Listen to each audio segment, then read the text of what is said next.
So welcome everyone to Goldsmith Chambers webinar. This afternoon we're going to be speaking about Form E's, and we're going to be providing an overview of Form E's, but more importantly perhaps some of the common pitfalls that many of us find ourselves in when attempting to complete these Form E's, and often we see common mistakes that come to light during the course of court hearings, FDAs, FDRs, and even at final hearings. So I'm going to start off by sharing my screen with you.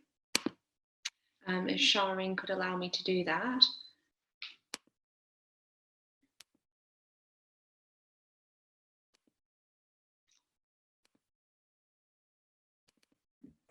Thank you. We have provided you with a short presentation about Form E's and some of the issues that we're going to cover today. So first, as you will be aware, Form E's are financial statements that are used to provide disclosure in financial proceedings, and they're ordinarily used under Family Procedure Rule 9. Now, Form E's are specifically in relation to divorce, so financial relief upon divorce.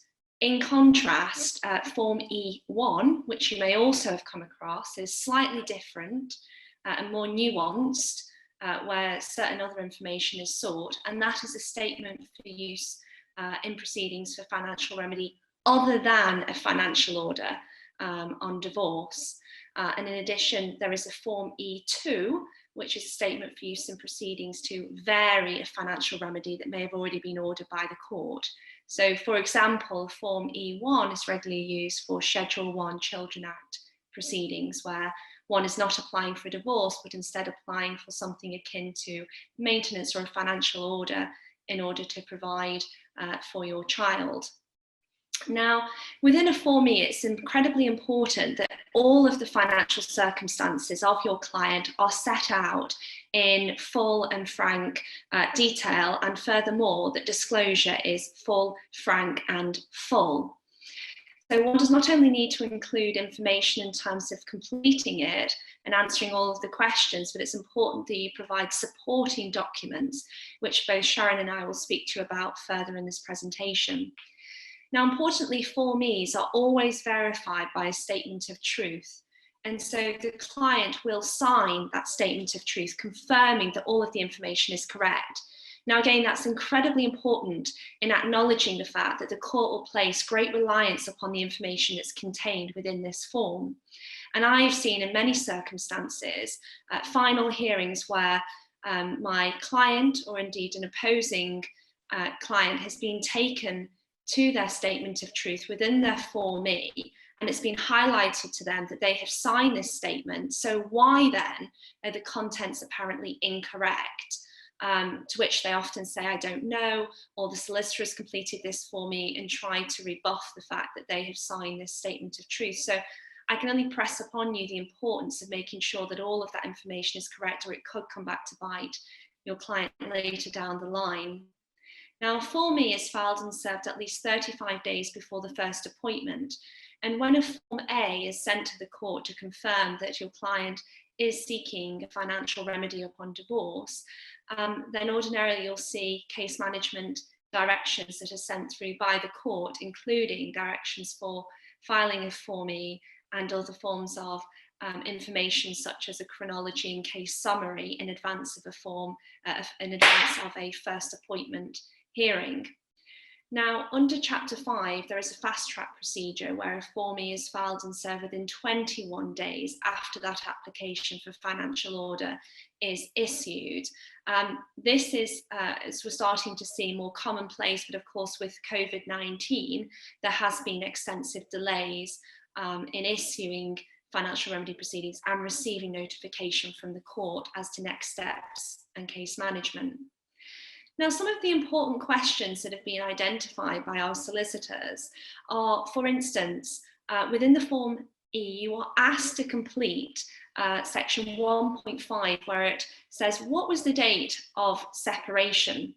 Now, it's incredibly important, again, that it's put down truthfully and that there is evidence backing up when the separation took place. And sometimes this can become quite a sticking point between a husband and a wife or other parties, in that sometimes someone will say that the separation was months or years earlier, and others will say actually it was a lot later. Now, this can become very relevant when looking at the finances that are available to the parties, or indeed if further wealth has been accumulated during the marriage, or indeed during the time when the parties have separated, as indeed they may claim to be the case. Now, in terms of what does it mean to separate, it could mean living apart, no longer sleeping together in the same bed, no longer cooking or eating together, watching the TV, spending time together, and perhaps not sharing their finances if indeed they used to in the past. Now, it's important to note that if your client lives with a new partner, or indeed if the other side, the opposing party, is living with a new partner, and indeed may be doing so within the next 6 months, this does need to be included in the Form E. And I've seen many situations where clients or opposing parties have not included this information in the Form E. And then later down the line, when it gets to a final hearing or even an FDR, the client or the opposing party is being questioned about this information, and it's been suggested to them that they're not being open and honest with the court, which has affected their credibility, and consequently the court can draw adverse inferences from that. Now, it's important to note if your client or the opposing party is indeed living with a new partner, because the new partner's income, assets and liabilities are and can also be relevant within any financial settlement. And in fact, there is space to include this information at section 4.6. As I say, their financial position can have a bearing on the financial order made. So it may suggest that there are more needs, there may be greater needs for that person, or indeed they may have further wealth available to them, which could support their partner. Now, details of any children of the family.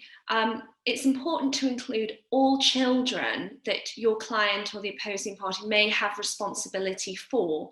So it's not in terms of just a biological child, it can also include a child of the family. And so what I mean by that is a stepchild or a foster child, and also children that have been adopted. I've seen situations where even adopted children haven't been included in the Form E for some reason or other, which is clearly an omission, but can become a sticking point further down the line when thinking about, well, does one accept the responsibility for caring for this child and what are this child's needs? And Shárin will speak to you further about including your child's needs within the Form E to make it clear what the financial needs and resources are.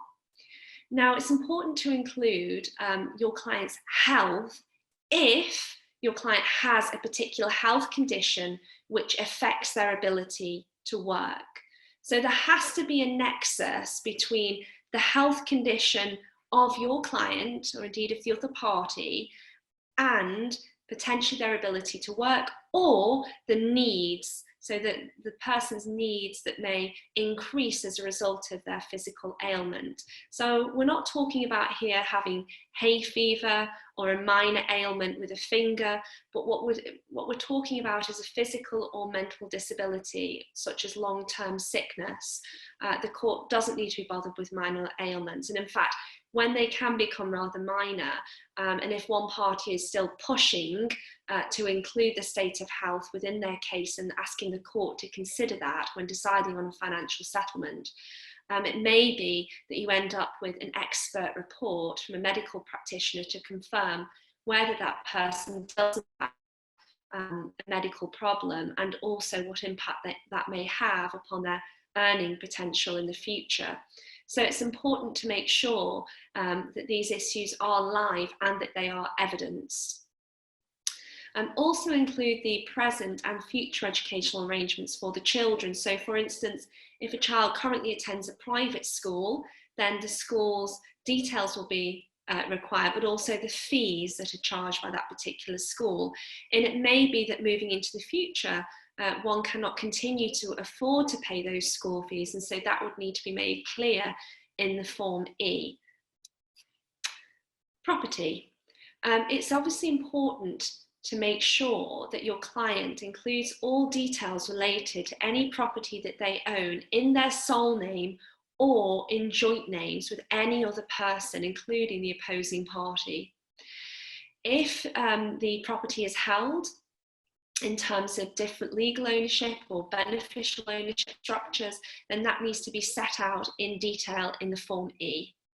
And now it may be, and we've seen many examples of this, that in fact the legal ownership as is recorded at the land registry doesn't reflect the true position. And if that's the case, you need to explain why. And now what I'm thinking about here is circumstances where the legal owner may be the husband, for example, but in fact the beneficial owner may be the husband and his brother. His brother may have given him a loan, which may be documented in a separate loan agreement. And consequently, the brother may say, well, he owns a share of that property, even though he's not registered as the legal owner. If that is the case, then that needs to be made clear in the Form E so it's fully transparent at the outset.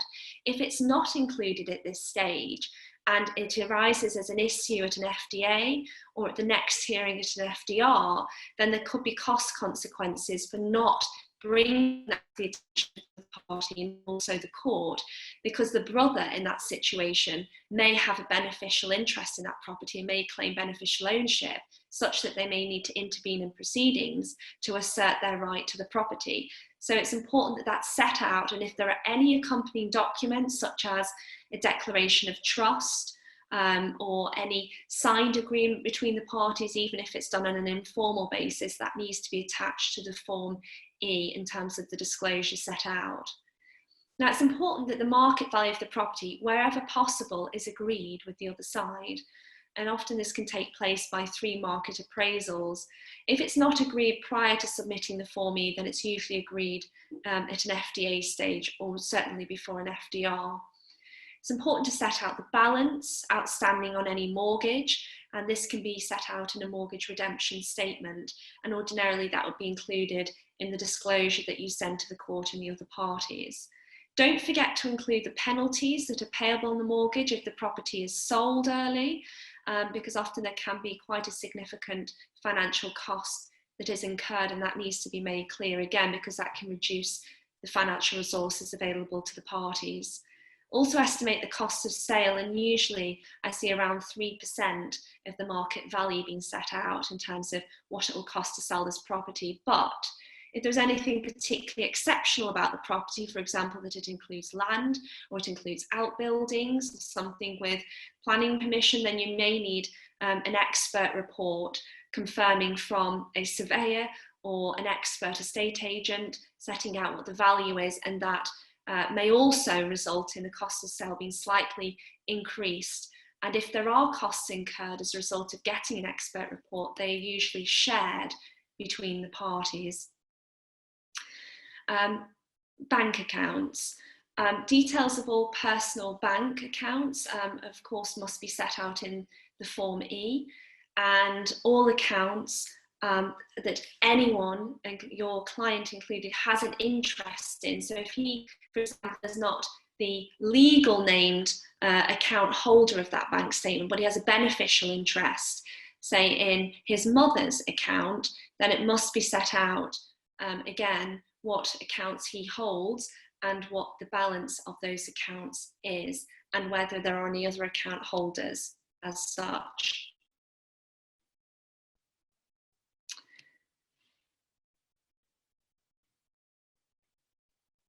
So I'll address the last couple of slides. Again, we're just arguably a whistle-stop tour through the Form E, just to look at the areas where we typically find in practice that there are some difficulties in the way the form can be completed or the nature of the information provided.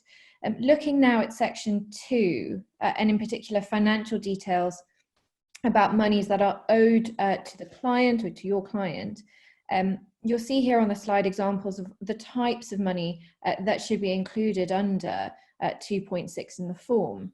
That includes money that's owed as a consequence of a loan made by the client to, for example, a family member, a friend or an acquaintance, money owed under a court order, maintenance owed, inheritance, unpaid rental income, money owing under a trust, and a windfall payment. The key point on this slide is money owed as a consequence of a loan to family members or friends or acquaintances. And the reason for that is because of the evidence that's required and supporting documents required in the event that this is something included in the Form E. The courts will want to look at the nature of the agreement. For example, when the monies are expected to be paid, whether there's any interim payments, and how enforceable that loan is going to be. For example, if the client has loaned his sister £2,000 to be paid as and when she's able to pay it, well, that's a very different type of loan to a loan where, for example, the client's loaned £2,000 to his sister to be paid in the next 2 weeks, attaching a particular form of interest. And the way in which the court is going to deal with that will differ. So it's really important to be sure that you take clear instructions from your client where they have made a loan to a family member, friend or acquaintance, and you have the supporting documents. And I think Charlotte's already mentioned that those can be an informal written agreement or otherwise, and in particular where it's a verbal agreement, to be clear about the way in which that verbal agreement came about and the way in which that discussion was concluded, so that the court can be clear about the nature of that loan. The long and short of it is that you end up either with the court deeming it to be what's known as a hard loan, so a loan that's got a particular deadline in payment, or a soft loan, which the court will treat in a very different way when it's looking at the assets available to the parties and certainly any income that's coming into your client. The same can be said sometimes where clients have sought to include information about money they owe to individuals. Sometimes this does crop up. And where this is something that your client is very insistent on including in the form, again, you need to ensure that you have the copy of the written agreement or other form of evidence to support what your client is claiming are monies that they have been loaned by individuals, friends, families, etc. Moving on to section 3, and as Charlotte said, this was a section that I was going to touch on. So Charlotte, if I can just ask you to switch to the next slide. Thank you. The whole of section 3 looks at the financial requirements in terms of income and capital needs, both for you or your client, and the needs of any children that are living with your client or provided for by your client. You'll see within the Form E that it asks clients to be specific, or the figures to be specific, in that if they are annual figures, they are consistently stated as annual figures, or monthly or weekly, and that it's consistently stated in that breakdown throughout. The figures where they are being inputted here, either as needs that are current needs, arising as a result of your client's needs and the needs of any children that your client is responsible for that are living with them and that they provide for, are figures which are accurate reflections of their needs and not figures that become a kind of generous estimate of their needs. What can sometimes happen is clients, when they're filling in budget templates or example templates, find things within those templates which are ideals, for example, that they have insurance or things like that, which they're actually not currently paying for, which don't actually currently form part of their needs. And the risk is where those figures are either included and they're not actually an accurate reflection of what's happening on the ground, or where they've been rounded up, so to speak, you can end up in a situation where the overall total for your client's stated needs outstrips what is available within the household income. This becomes particularly problematic where there is an application, or part of the application includes an application for maintenance, because the figures in the form are arguably not an accurate reflection of what is happening on the ground. You'll also note, and Charlotte's touched on this, that the Form E is required to be signed by a statement of truth, and that is a statement confirming that what is in the Form E is an accurate disclosure of the financial details and relevant circumstances. And again, I stress this because where you are giving an indication to the court of the needs that your client currently has, they must be accurate and they must not be a kind of rounding up exercise. Lastly, if I can look at section 4, and in particular question 4.4, which touches on bad behaviour. You'll note that within the Form E and the description of the information to be provided in this section, the section itself outlines that bad behaviour or conduct of the other party will only be taken into account in very exceptional circumstances. And this matches with the nature of the way in which the court is going to apply this information. So you'll see it in section 25 of the MCA. And the guidance for the court there is where the conduct is such that in the opinion of the court, it would be inequitable to disregard that behaviour. So it needs to be behaviour where it falls outside of the ordinary course of behaviour that you would expect. And you may well, in the course of your practice, have come across the phrase that it needs to have the gasp factor about it. It needs to be conduct which has resulted in an injury to your client, either physical or psychological, such that their earning capacity has been affected and negatively affected. There are examples going through case law. Most recently, or more recently, there's a case in 2005, H&H, where, for example, the husband subjected the wife to quite a violent knife attack in the family home. The children were present. The wife was a former police officer, and as a result, she had been unable to work following that attack. She had been a police officer for some time. She also had to leave the family home because she could no longer live there. She found the memory of being there too traumatic. But what the court found in that case was that her earning capacity had been almost destroyed as a result of the other party's conduct. And in that case, the court made appropriate orders reflecting that the conduct in that case was so severe, was so exceptional, that it justified the court making an order taking into account that conduct.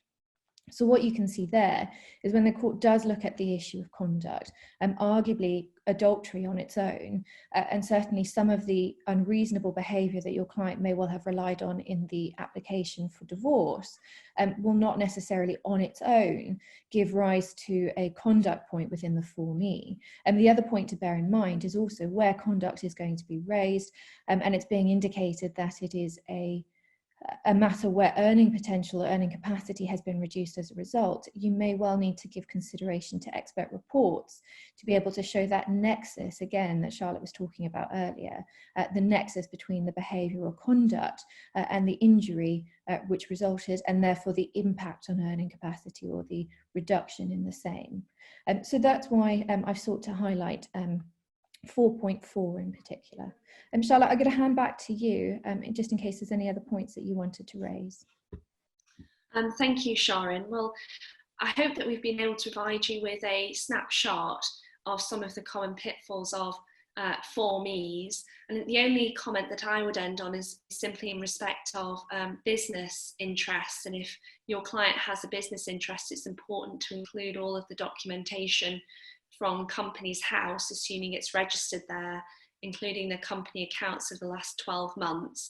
And if there are contentious issues about the value of that company, for instance, then it may be subject to a forensic accountant report or equivalent by way of a single joint expert being instructed as ordered by the court. So I think we'll leave there, and perhaps Shárin can assist with questions from those that are kindly listening. Yes, so I've seen a couple come in on the Q&A function, and equally some coming in through the comments or chat box. Either are fine. One of the questions raised fairly early on, Charlotte, when you were dealing with property interests, is whether or not foreign property needs to be included or referenced in the Form E, and if there's any way to exclude foreign property on the basis of jurisdiction. So possibly two limbs to that question. Yes, of course, foreign property does need to be included in your Form E, even if it is owned outside of the jurisdiction. So I think just to press upon all of our participants, it's imperative that when you are assisting your client in completing this Form E, that everything is disclosed in terms of finances or financial resources. And that includes if there is money held abroad, if there's land abroad, even if it's not in your client's name. Say, for example, you're representing a husband and his father owns land in Trinidad and Tobago, and the father has always said to him, this land is yours, it's quite simply in my name, then one may say that your client, the husband, has a beneficial interest in that land.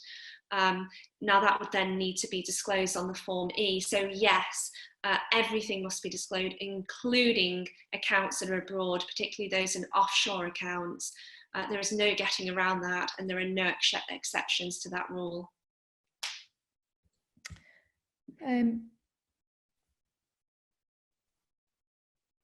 The next question is, can gambling be included as bad conduct? Charlotte, I'm happy to deal with that unless there's anything that you'd like to add to that point. I'm happy for you to answer that, Shárin. Thank you. So gambling can, in some circumstances, be included as conduct. It falls under the kind of wanton fritting away of assets, and I think the courts have used that phrase before. But as with conduct generally in the kind of way in which I was talking about it before, so causing an injury to another party, it needs to be on the extreme end of the spectrum. It needs to be more than an unfavourable gambling habit. It needs to be one where it's caused a significant and recordable loss of income, where it can be that wanton disposal of assets, so quite a high bar to overcome. The only other comment I'd make about that is that sometimes when a party, your client for instance, has engaged in gambling during the course of the marriage, and the other side, the spouse, was aware of that and turned a blind eye to it, then sometimes any debts that accrue as a result can be considered to be debts of the family, and so can come out of the matrimonial pot, no matter how unfair that might be. So one has to put forward a very robust case to argue that any gambling debts incurred during marriage are or should be attributed to the party that's incurred those debts rather than the other party. And I think the second point is that I've represented someone very recently who was a professional gambler, a poker player amongst other things, and as a result he didn't have to pay tax on his earnings or his winnings, as I should say, which is quite unusual and something I hadn't come across before. But nevertheless, again, all of that information and financial resources available to him, including his winnings and his losses, had to be included in his Form E. Charlotte, just touching on your point earlier about the statement of truth, there's a question here about the Form E being completed by the information provided by clients. I think that's a position all solicitors find themselves in. But sometimes clients in court will say, well, the Form E was completed by my solicitors, so if there's a problem with information, arguably it's their fault, is sometimes the suggestion. What do you say to that? I, of course, have seen situations of this nature on both sides of the fence, where I've been acting for the party who's claimed that it's their solicitor's fault, and on the other side when I've cross-examined someone who claims it's the solicitor's fault. And in all cases, I've never seen a judge ask any questions directly of that solicitor. But what I have seen as a consequence is that solicitors have had to withdraw because they are professionally embarrassed or ethically compromised, because the instructions that they have received from their clients resulted in this Form E being completed and resulted in their client signing it. For all intents and purposes, that was true information and factual. And then you have a client before the court saying, in fact, that's not correct and is contrary to instructions I gave to my solicitor. And so solicitor has to think, well, can I continue acting for this client, given that they're now saying that the information they gave me is not only wrong, but they're blaming me for that mistake. And in those circumstances, I'd advise solicitors to act very cautiously, and it may be that solicitors and counsel need to withdraw. Possibly time for one last question, Charlotte, if you're happy. The question is, during these uncertain times, how would you deal with trying to get a valuation or indicated valuation for things like businesses? That's a very good question. I think in terms of businesses, you would ordinarily have accounts prior to COVID-19 having struck, unless it's a new business, and so you'll have the benefit of looking at what the turnover was pre-COVID-19, so pre-March, and then you would ask, I suspect, the expert or your accountant to then provide an overview of what the accumulation has been or the turnover has been during COVID-19 to see if there has been a reduction, and you would ask the expert or your accountant to then provide a projection as a result. So my view, or preliminary, without knowing the details of your case, would be to have a 3-part exercise: 1, pre-COVID-19, 2, during COVID-19, and 3, the projected overview, given that things will slowly start to pick up. But I don't think we're going to see a new normal for perhaps around 12 months, and that would need to be taken into account by any expert. I'd also be very cautious about settling a case where you're relying really solely on the business assets, given the fact that COVID-19 is likely to impact upon all of us now for a significant period of time. Shárin, is there anything you'd like to add to that?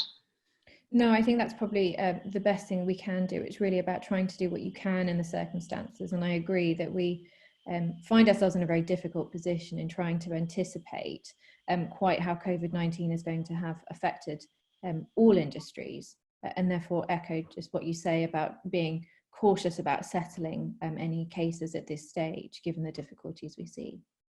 There's been a lot of questions about slides. I can confirm we will circulate information about slides and where to access them after today. Equally, the recordings will be available online in case you need to have a second watch of today's webinar.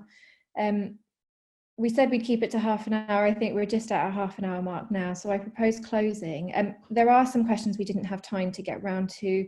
Apologies for that, but you've got the contact details for both our clerks and ourselves on the slide there. So please do feel free to get in touch if there is a particular question that you feel you really do need an answer for, but we didn't have time to address today. Well, thank you. And I think, shall we bring this now to a close, Charlotte?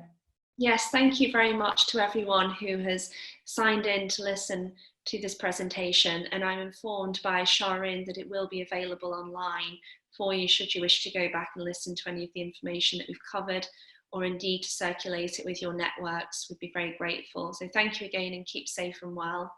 Great. Thanks, everybody. Bye. Bye.